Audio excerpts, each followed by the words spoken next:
వారు అందరూ దేవుడుగా కొలుస్తూ ఆయన ఒక ప్రాణం పోసారు అని అంటున్నారంటే కనుక డాక్టర్ మధు గారి మీద ఉన్న నా అభిప్రాయం నాకు ఎన్నో ఇంత పెరిగింది.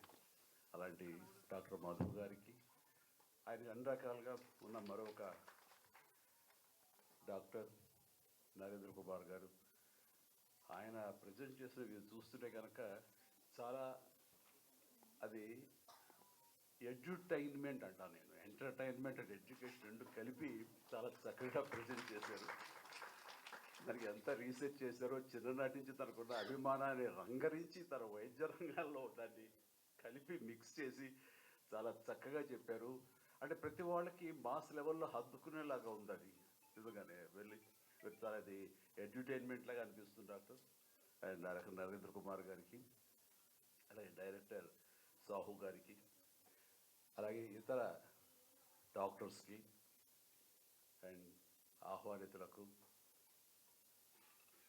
ఎవరైతే ఉన్నారో హీరోస్ అండ్ కాంకరర్స్, హీరోయిన్స్, వారందరికి కూడాను ప్రతి ఒక్కరికి, ప్రతి స్టాఫ్కి, మనిషికి వ్యక్తిగా నా హృదయపూర్వక నమస్కారాలు తెలియజేస్తున్నాను.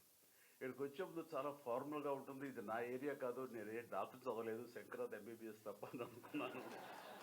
ఒక్కొక్క వాళ్ళతో నేను ఫ్యూచర్ ఇవ్వాలి కూడా తెలియదు నాకు. కానీ వచ్చిన తర్వాత నా కుటుంబ సభ్యులతోటి నేను ఉంటున్న భావన కలిగింది ఈ చక్కటి దినాన్న. అలాంటి అవకాశం, అలాంటి గుడ్ ఫీలింగ్ ఇచ్చినందుకు మరొకసారి నా హృదయపూర్వక ధన్యవాదాలు తెలియజేస్తున్నాను. నేను ఇక్కడ రావటం అనేది ఎలా జరిగింది ఏంటనేది చిన్న వివరణ మీకు ఇచ్చుకోవాలి. ఇక్కడ ఎవరు నాకు తెలియదు.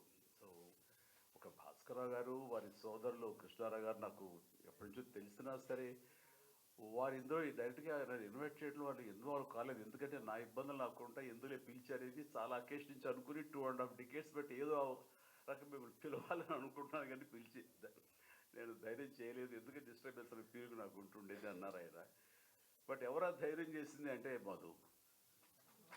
ఆయనకి నాకున్న పరిచయం ఏంటంటే ఏమీ లేదు పరిచయం.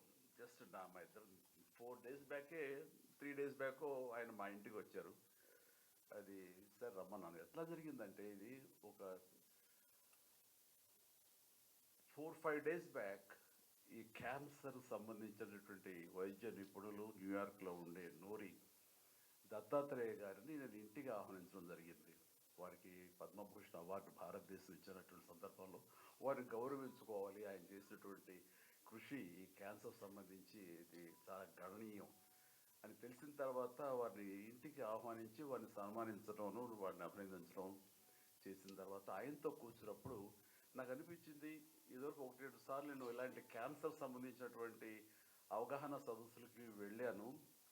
కానీ ఆయన చెబుతున్నటువంటి ఇన్ఫర్మేషన్ అది తెలుసుకుంటే కనుక ఇది ఒక ఉద్యమంలాగా నేను మళ్ళీ దీని మీద నన్ను ఫోకస్ పెట్టగలిగితే చాలా బాగుంటుంది అని అనుకున్నాను. కానీ వితిన్ 4-5 daysలో క్యాన్సర్ డే వస్తుందని కానీ కిమ్స్ నుంచి నాకు ఆహ్వానం వస్తుందని కానీ నేను ఊహించేది. వచ్చిన వెంటనే ఇది దైవికం, నేను అనుకున్నటువంటి ఇచ్చ ఏదైతే కనుక నా కోరిక ఉందో అది చాలా బలీయమైంది. కాబట్టి వెంటనే నేచర్ నాకు ఈ అవకాశం కల్పించిందని దాన్ని వెంటనే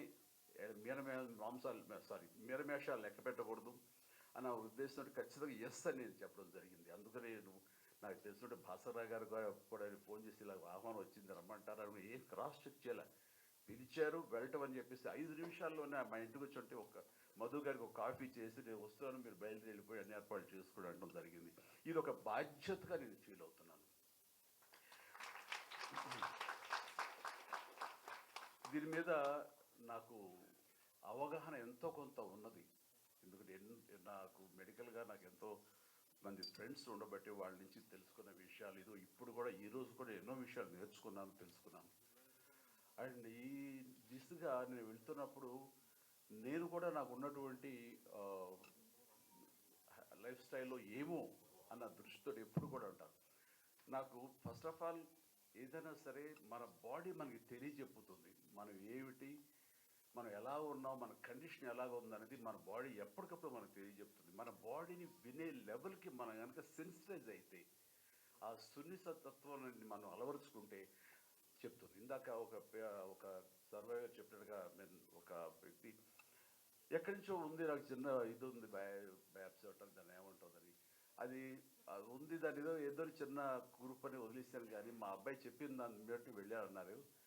అది ఆయన గనక తనకు ఉండి ఇదేమో ఎందుకు ఛాన్స్ తీసుకోవాలి అనే ముందే కనుక ఆయన అనుకుని ఉంటే కనుక ఎర్లీగా వెళ్తే దాని గురించి తెలిసి వచ్చేదేమో.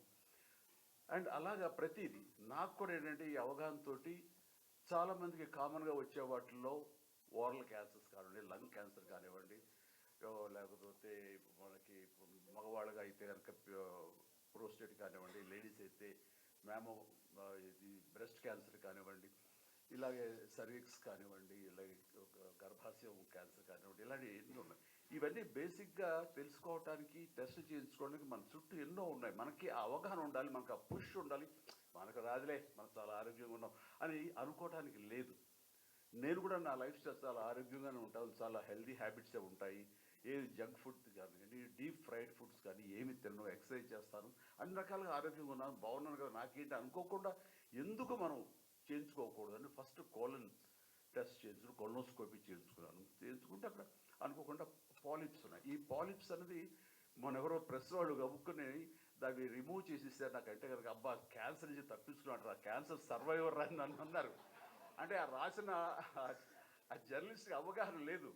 నేను అవి బయాప్సీలో అది మ్యాలగ్నియన్ అయి ఉండొచ్చు, లేదా బినైన్ అయి ఉండొచ్చు, ఎవరు అయి ఉండొచ్చు, అది ఏది కాకపోవచ్చు. అది సో 1% ఛాన్స్ కూడా తీసుకోకూడదని నేను తీసుకున్నందుకు అక్కడ ఆ పాలిప్స్ రిమూవ్ చేశారు. క్లీన్ ఆఫ్టర్ మళ్ళీ 3-4 ఇయర్స్ తర్వాత మళ్ళీ వెళ్ళాల్సి వస్తే కనుక వెళతాను, చేయించుకుంటాను. అదేవిధంగా ప్రోస్టేట్ సంబంధించి పిఎస్ఏ టెస్టులు చేయించుకోవడం అనేది నేను రెగ్యులర్గా చేయించుకుంటూ ఉంటాను అనమాట. ఇది ఎందుకు చేయించుకున్నానంటే ఇంత హెల్తీగా ఉన్నాం కదా, మనకి ఏం ఉండదు అనే నిర్లక్ష్య ధోరణి ఎక్కువ మందికి క్యాన్సర్ వచ్చే అవకాశాలని వస్తున్నాయి. అందుకని ఆ ధోరణి ఉండకూడదు. ప్రతి ఒక్కరు ఏమో ఎక్కడి నుంచి ఏమొస్తుందో తెలియదు. ఎందుకంటే నా మిత్రుడు ఏ బ్యాడ్ హ్యాబిట్స్ లేవు, చిన్ననాటి మిత్రుడు.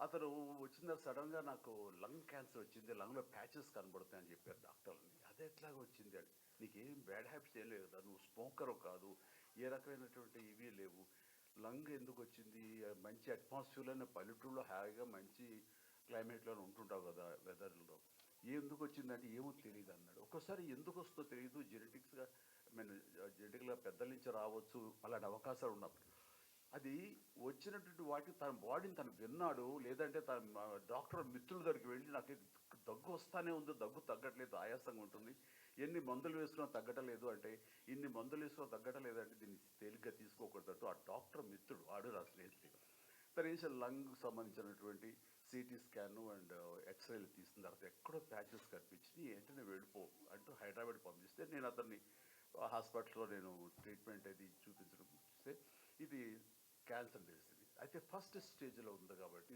హీస్ నౌ ఆల్ రైట్, చాలా బాగుందని తగ్గిపోయింది. ఆ ప్యాచ్ స్మాల్ ప్యాచ్ అలాగే ఉండిపోయింది తప్ప అది పెరగటం కదా ఏం లేదు లాస్ట్ గత 10 ఏళ్లలో.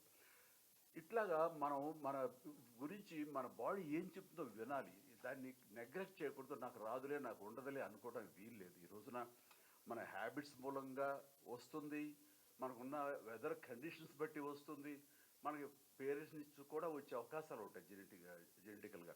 సో ఏవైనా సరే 90% మనం తప్పించుకోవడానికి అవకాశాలు ఉన్నాయి. గర్ల్స్కి ఈ సర్వీక్స్ సంబంధించినటువంటి క్యాన్సర్ ఎక్కువ వస్తుంది మన ముఖద్వారానికి, గర్భాశయ ముఖద్వారానికి, అట్లాగే గర్భాశయానికి సంబంధించి కూడా వస్తుంది. సో 4-5 ఏళ్ల నుంచి 9-10 ఏళ్ళు, అయితే 14 ఏళ్ల లోపు, 9 నుంచి 14 ఏళ్ల లోపు గర్ల్స్కి ముఖ్యంగా అందరికీ ఈ వ్యాక్సినేషన్ కనుక మనం ఇవ్వగలిగితే, హెచ్పివి కదండి, హెచ్పివిఏ హెచ్పివి వ్యాక్సినేషన్ ఇవ్వగలిగితే కనుక 100% వాళ్ళకి సర్వైకల్ క్యాన్సర్ వచ్చే అవకాశమే లేదంటారు. అట్లాగే మన ఇక్కడ ఇండియాలో సంబంధించి ఆ విమెన్కి వాళ్ళు ఎక్స్పోజ్ అయినా సరే, పెళ్ళైనా ఏవైనా సరే, ఒక 45 ఏళ్ల వరకు కూడా ఆ హెచ్పివి వ్యాక్సినేషన్ అనేది ఇవ్వండి, మంచిదే అని అంటున్నారు. అది తీసుకోవడం మూలంగా తప్పేం లేదు. సో దానికి కావాల్సిన యాంటీబాడీస్ తయారవుతాయని కూడా అంటున్నారు. కాబట్టి నేను సజెస్ట్ చేసేది ఏంటంటే 9 సంవత్సరాలు 10 సంవత్సరాల నుంచి 20-30-40 సంవత్సరాల వరకు కూడా గర్ల్స్ అనేది ఒక చిన్న ఆ వ్యాక్సినేషన్, హెచ్పివి అనే వ్యాక్సినేషన్ వేయించుకుంటే వాళ్ళకి ఈ సర్వైకల్ సంబంధించినటువంటి రాకుండా పోతుంది. అట్లాగే యూట్రస్ సంబంధించి లోపల ఇన్నర్ లైన్ కొంచెం థిక్న్ అయితే కనుక అది కూడా అల్ట్రాసౌండ్ ద్వారా తెలుస్తుంది అంటారు. అలాంటి ఫ్రీక్వెంట్గా చేయించుకోవడం మూలంగా ఆ ఈ గర్భాశయ సంబంధించి కూడా రాదు, అవాయిడ్ చేయొచ్చు అంటున్నారు. అట్లాగా నాకు సంబంధించి మాకు మరొక మిత్రులకు కూడా ఇట్లాగే ప్యాంక్రాటిక్ ఇది వచ్చిన తర్వాత మధు గారు ఉండుంటే కనుక అది చాలా ఇదిగా ఉండేదేమో, కొంచెం ఎక్కువ స్టేజ్కి వెళ్ళింది, అది కొంచెం సఫర్ అవుతున్నాడు అని అనిపిస్తుంది. తీసుకొచ్చి మధు గారిని చూపించాలి మరి ఇది. ఇట్లాగా ప్రతి దానికి కూడా నువ్వు మనకి అవాయిడ్ చేసి దాన్ని తప్పించుకునే అవకాశాలు ఉంటాయి ఎర్లీ డిటెక్షన్ చేస్తుంటే కనుక. అండ్ ఈ రోజుల్లో ఎన్ని ట్రీట్మెంట్స్ సంబంధించి ఎన్నో వచ్చింది. ఇప్పుడు గామా గామా అది వచ్చింది కదండి, gamma gamma knife, okay, gamma knife వచ్చింది. అలాగే ప్రోటాన్ కూడా వచ్చిందండి థెరపీ, చెన్నైలో ఉంది, నాకు తెలుసు. నేను రాకేష్ గారు అని, ఆయన చీఫ్ డాక్టర్ అక్కడ.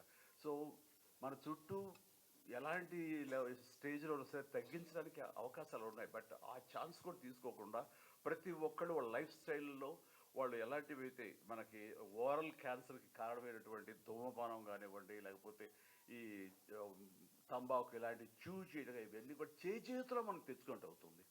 సో దీన్ని దూరంగా చేసుకోవడం మూలంగా ఇంతవరకు అలవాటు ఉన్న వాళ్ళు ఇక మీద తెచ్చుకోకుండా మానేయగలిగితే అంత మించినటువంటి ఏం లేదు. ఎందుకంటే ఒక వ్యక్తి ఒక ఫ్యామిలీలో ఇలాంటి బారిన పడితే అతను వాళ్ళ ఫ్యామిలీకి దూరం అయితే ఆ ఫ్యామిలీ